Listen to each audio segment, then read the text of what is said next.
everyone, let's get this city tour started. So, the Ruva of Antananarivo is our first destination. It's a royal palace complex and it was home to the Malagasy Mirna monarchs.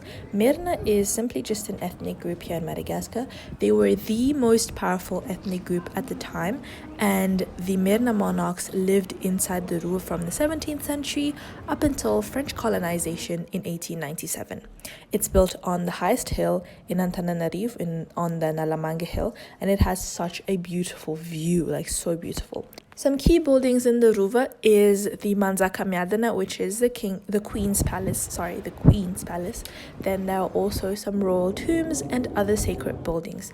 The Manzaka Miadana, the Queen's Palace, was originally made from wood, but then it was like remade with stones and bricks because it was influenced by European architecture. However, some of the buildings are still made out of wood, like a couple of the smaller buildings are still made out of wood.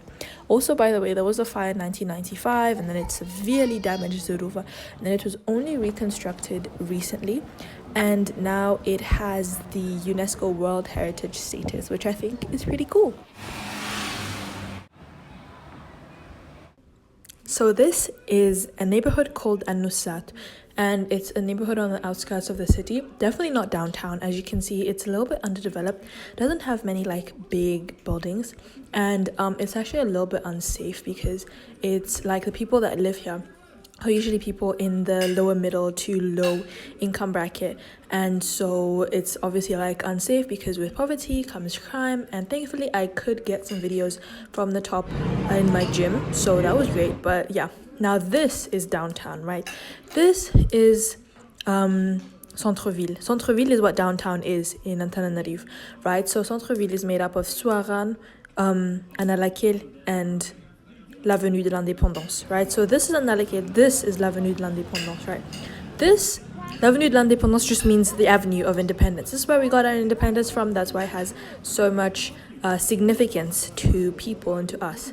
This is Analakil. It's right next to l'Avenue de l'Indépendance, and it has like a bunch of markets where you can buy clothes and fruits and vegetables and some other stuff. This is actually l'Avenue de l'Indépendance. It has like some bookstores and some like shops that you can shop at, and also some restaurants, which I think is pretty cool. I like strolling here sometimes.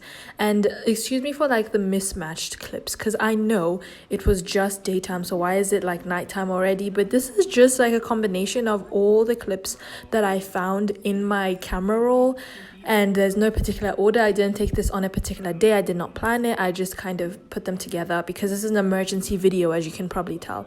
Anyways, but I'm so glad I could show you guys the different times of the day, because this is what nightlife is in Antananarivo. I don't actually know what nightlife is like in detail. I can't tell you guys in detail because I'm 16, but you know, you guys can probably guess by this how it's like. And I think it's also great because it gives you guys some like perspective as to how it looks like and how it feels to maybe experience it. I don't even go out at night a lot, so I can't really give you guys any juicy details because I don't know either. I only go out during the day, so yeah.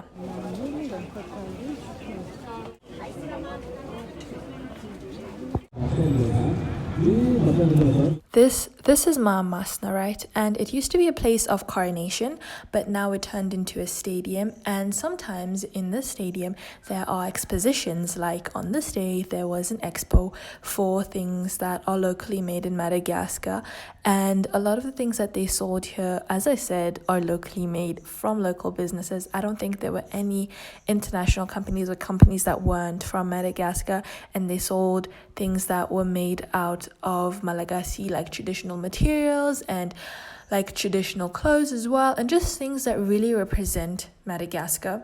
And I love these like sort of expositions where we represent ourselves to our own people, because it's a great way of sort of promoting our own local businesses and our own local culture and arts and crafts, which is just great and amazing.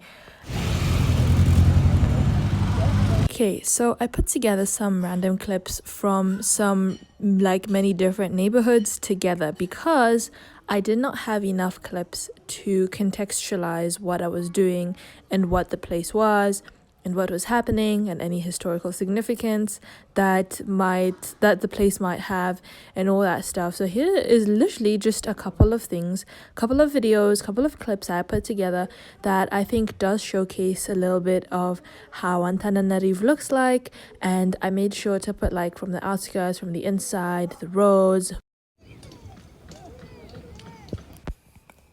Okay, so to finish this off, I'm going to show you guys the outskirts of the cities and like the neighborhood outside the cities. As you can see, it's pretty green. There's a lot of greenery because it is the outside of the city. This is not downtown at all, very much outskirts.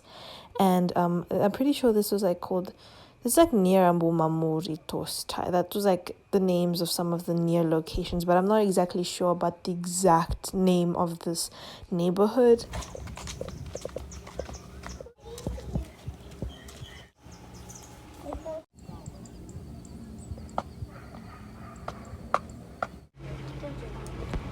Our next and last destination is Outskirts, which just means upper city. And here, this is literally where Antananarivo first started, right? And Outskirts it has a lot of like different European and Malagasy architecture mixed together because the Europeans came in the 18th century. And actually, the Ruva is actually in Outskirts, right? So the Outskirts has a lot of like historical significance and a lot of history behind it. As you can see there, it looks like going back in time, which I really love. It's so pretty. And yeah, we spent some time at the cafe and they also had a nice park, so that was pretty cool. But that's all for today for this video. It is an emergency video, sorry if it's a little bit unplanned. I literally edited this in a whole day. So now let me get on with the shout outs of the people that I thought were super nice this week. Here are the shout outs to everyone on both TikTok and YouTube. Thank you for all your support. I do read all of the YouTube comments, so if you want to tell me something, make sure to go to the YouTube comments because I read every single one of them, okay? Also, guys, please be patient with me because my card reader broke, as you guys probably saw from my last post. So now I need to buy a new one, but I can't really go out this week because I have like 3,000 assignments due, but we're gonna see how it goes. Anyways, bye guys.